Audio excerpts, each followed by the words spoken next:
اللہ رب العزت کا خوف اپنے دلوں کے اندر بٹھاؤ، اپنے دلوں میں رب تبارک و تعالیٰ کا خوف پیدا کرو، نمازوں کی پابندی کر دو، دنیا کے بارے میں مت سوچو، دنیا داری کو ایک طرف رکھ دو، اللہ رب العزت کی طرف لو لگاؤ، اللہ رب العزت کو راضی کرنے میں اپنی زندگی گزار دو۔ ہماری زندگی کہاں گزر رہی ہے ذرا زندگی کا سروے کرو، جب رات کو سوتے ہو تو اس وقت اپنے گناہوں کا سروے کیا کرو، ہم نے دن میں کتنے گناہ کیے ہیں، کتنی نمازیں پڑھی ہیں، کتنی نیک اعمال کیے ہیں، اپنی زندگی کا سروے کیا کرو۔ اس طریقے سے اگر زندگی کو گزارنا شروع کر دیا، اللہ رب العزت کا خوف تمہارے دلوں کے اندر بیٹھ جائے گا، اور پھر رب تبارک و تعالیٰ کی رحمتیں تو بہانہ تلاش کیا کرتی ہیں۔ ایک بار آ تو جاؤ اس کی بارگاہ میں۔ آج نماز کو ترک کرنے والوں سن لو، اللہ رب العزت کا خوف اپنے دلوں کے اندر بٹھاؤ۔ سوچو اگر ایک وقت کی نماز چھوٹ جائے تو ہمارے دل کو سکون نہیں ملنا چاہیے، جیسے ایک وقت کا کھانا چھوٹ جاتا ہے تو ہمارے جسم کو سکون نہیں ملتا،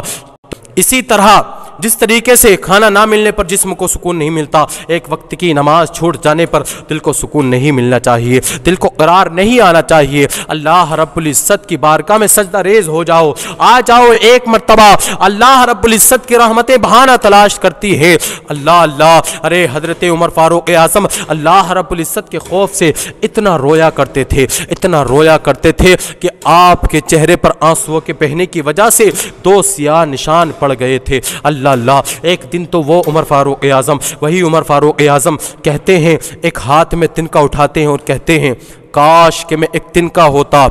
اور میں کوئی قابل ذکر چیز نہ ہوتا، میری ماں مجھے پیدا نہ کرتی اور مجھے لوگ جلا دیتے اور میں رب تبارک و تعالیٰ کی بارگاہ میں جواب دینے سے بچ جاتا۔ اللہ اللہ، کتنا خوف تھا ان کے دلوں کے اندر۔ ہمارے بزرگان دین اللہ رب العزت سے کتنا ڈرا کرتے تھے، لیکن آج ہمارے دلوں کے اندر خدا کا خوف نہیں رہا۔ آج ہم گناہوں پہ گناہ کرتے جا رہے ہیں، آج ہم ڈرتے ہیں، لوگوں سے ڈرتے ہیں، کہیں کوئی ہمیں گناہ کرتے ہوئے دیکھ نہ لے، کہیں کوئی ہمارے بے عزتی نہ کر دے، کہیں کوئی ہمیں ذلت و رسوائی کا سبب اٹھانے نہ پڑے۔ اللہ اکبر کبیرہ، لیکن ہم کبھی یہ نہیں سوچتے کہ اللہ رب العزت نے ہر وقت ہمارے کاندھوں پہ 2 کیمرے بٹھا دیے ہیں، 2 کیمرے لگا دیے ہیں۔ جب حشر کے میدان میں ہماری ویڈیو چلائی جائے گی، اس وقت ہمارا کیا حشر ہوگا؟ کیا اس وقت ہمیں ذلت و رسوائی کا مقام دیکھنا نہ پڑے گا؟ لوگوں، اللہ رب العزت کا خوف اپنے دلوں کے اندر بٹھاؤ۔ آج نماز چھوڑنے والوں سنو،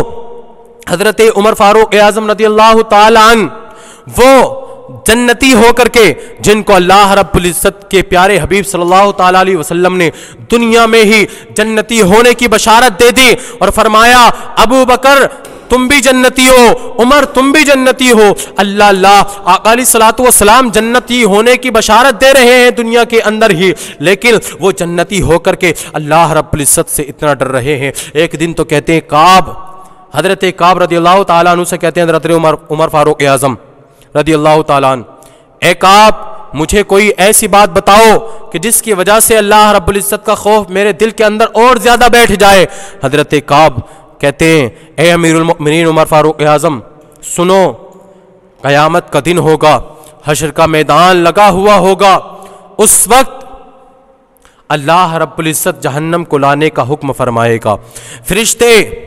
70,000 نکیلیں آگ کی ڈال کر کے جہنم کو لائیں گے۔ جہنم جب حشر والوں کے سامنے آ رہی ہوگی، اس سے ایسی آگ اٹھ رہی ہوگی، ایسے شعلے اٹھ رہے ہوں گے کہ حشر والے دیکھ کر کے پسینہ پسینہ ہو جائیں گے، حشر والے پسینہ پسینہ ہو جائیں گے، سر سے لے کر پاؤں تک پسینہ ہی پسینہ ہوگا۔ اللہ اللہ، سب کے پاس جائیں گے لیکن کسی کے پاس آرام نہ ملے گا، کسی کے پاس بخشش کا پروانہ نہیں ملے گا، کسی کے پاس بخشش کی سفارش نہیں ملے گی، لیکن آخر میں جب آقا علیہ الصلوۃ والسلام کے پاس جائیں گے تو اس وقت ایسے عالم میں ہر ایک انسان کو نفسی نفسی کا عالم ہوگا، ایسے نفسی نفسی کے عالم میں باپ بیٹے سے بھاگ رہا ہوگا، ماں اپنی اولاد سے بھاگ رہی ہوگی، شوہر اپنی بیوی سے بھاگ رہا ہوگا، بیٹا باپ سے بھاگ رہا ہوگا۔ اللہ اللہ، ایسے نفسی کے عالم میں جب کسی کے پاس سفارش نہیں ملے گی بخشش کی تو اس وقت آقا علیہ الصلوۃ والسلام کے پاس جائیں گے اور ایسے نفسی کے عالم میں آقا علیہ الصلوۃ والسلام سفارش کریں گے۔ لیکن پہلے سنو ایک حدیث پاک، ایسے عالم میں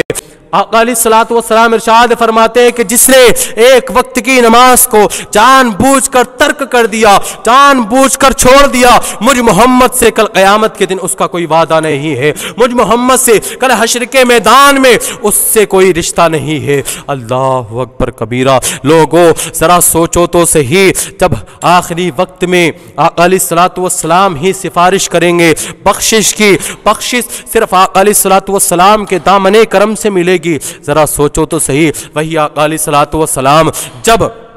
منع کر دیں گے جس نے ایک وقت کی نماز کو چھوڑا ہوگا، جب ان سے بھی سفارش نہیں ملے گی بخشش کی، تو پھر ٹھکانہ کہاں ہوگا؟ جہنم ہی ٹھکانہ ہوگا۔ ذرا سوچو تو صحیح میرے پیارے آقا صلی اللہ تعالیٰ علیہ وسلم کے دیوانوں،